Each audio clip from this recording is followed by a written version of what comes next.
मेरा नाम निशांत है और मुझे प्यार 17 साल के उम्र में ही हो गया था। शायद वो मेरा आखिरी प्यार भी था। यह कहानी तब की है जब मैं क्लास 11 में था। मुझे शुरुआत में प्यार के बारे में न कुछ पता था, न नहीं हमें उसमें इंटरेस्ट था। मेरे सभी दोस्तों के पास गर्लफ्रेंड थी और उसमें से कुछ दोस्त मेरा मजाक भी उड़ाते थे, लेकिन मैं उनके बातों को इग्नोर कर दिया करता था क्योंकि मुझे ये सभी चीजें टाइम पास लगती थीं। वो कहते हैं ना कि ऊपर वाले ने हर किसी के लिए किसी न किसी को बनाया है, शायद मेरे लिए भी उसने किसी को भेज रखा था। धीरे धीरे वक्त बीतता चला गया और मैं 11 पास कर दिल्ली आ गया अपने आगे के पढ़ाई के लिए। आज मेरा ग्रेजुएशन का पहला क्लास था तो मैं बहुत खुश था अपने क्लास को लेकर, क्योंकि वहां पे नई नई चीजें सीखने को मिलेगा। अपने दिमाग में ये सारी बातें सोचकर मन ही मन मुस्कुराए जा रहा था, तभी सामने से आती एक खूबसूरत से लड़की से मैं टकरा गया। उसके हाथों से सारे बुक्स गिर गए। मैं सब कुछ भूल कर बस उसी को देखे जा रहा था। उसकी आंखें और उसका आवाज इतना मनमोहन थे कि मैं बस उसमें खोसा गया। तभी उसने कहा, वो हेलो, ध्यान कहाँ है, मेरा बुक उठाओ। मैंने कहा, हैं, सॉरी।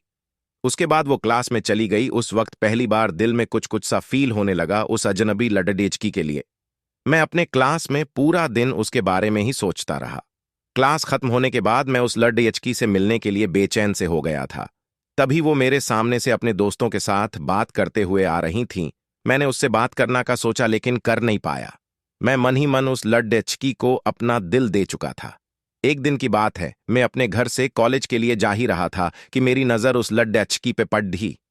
मैं भगता हुआ उसके पास गया और मैंने उसको ही बोला। फिर कुछ देर हम दोनों में बातें हुई और हम दोनों अपने क्लास में चले आए। धीरे धीरे हम दोनों की दोस्ती प्यार में बदल गया। जब हम दोनों कॉलेज से घर जा रहे थे, बीच रास्ते में तेज बारिश होने लगा। सामने कोई घर था नहीं तो हम दोनों एक घने पेड़ के नीचे चले गए। धीरे धीरे बारिश और तेज हो गई। इससे बचने के लिए वो मेरे पास आ गई। हम दोनों एक दूसरे को बेहद करीब खड़े हुए थे। सांसें गर्म हो गई थीं। मैं उसको किश करने वाला ही था कि वो सहम गई और वो वहां से दूर चली गई। हम दोनों के रिलेशनशिप के 3 साल हो चुके थे। मैंने उससे पूछा, क्यों ना हम लोग अगले साल शादी कर ले। वो बोली, मैं अपने घर पे तुम्हारे बारे में बताऊंगी। लड्डी डेचका खुशी खुशी अपने घर चला जाता है। उधर लड्डी डेचकी के बातों को सुनकर उसे कहते हैं कि तुम उस लड्डी डेचके से दूर रहेगी। लड्डी डेचकी कहती हैं, मैं उसके बिना नहीं रह सकती, लेकिन उसके घर वाले उसकी एक बात नहीं सुनते हैं। उस लड्डिचकी का फोन छीन लेते हैं और उसका कॉलेज जाना नहीं बंद कर देते हैं।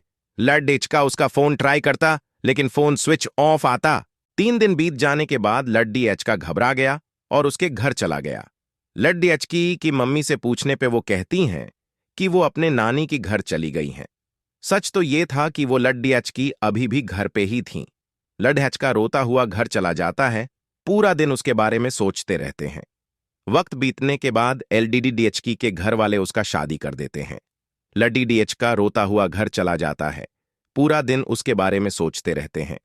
वक्त बीतने के बाद लड्डी डीएचकी के घर वाले उसका शादी कर देते हैं। फिर 1 साल बाद उस लड्डी डीएचके को एक पत्र लिखती हैं जिसमें वो अपने साथ हुए सभी बात उसको बताती हैं, लेकिन तब तक बहुत देर हो चुका था। लड्डी डीएचका पागलों की तरह रोना शुरू कर देता है। कहता है, मैं नहीं जीना चाहता तुम्हारे बिना। इतना कहते ही वो वहीं गिर जाता है। आसान नहीं होता प्यार करना।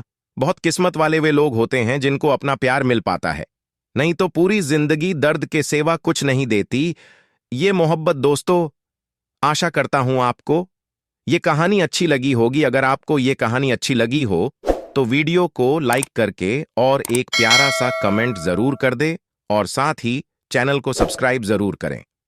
धन्यवाद।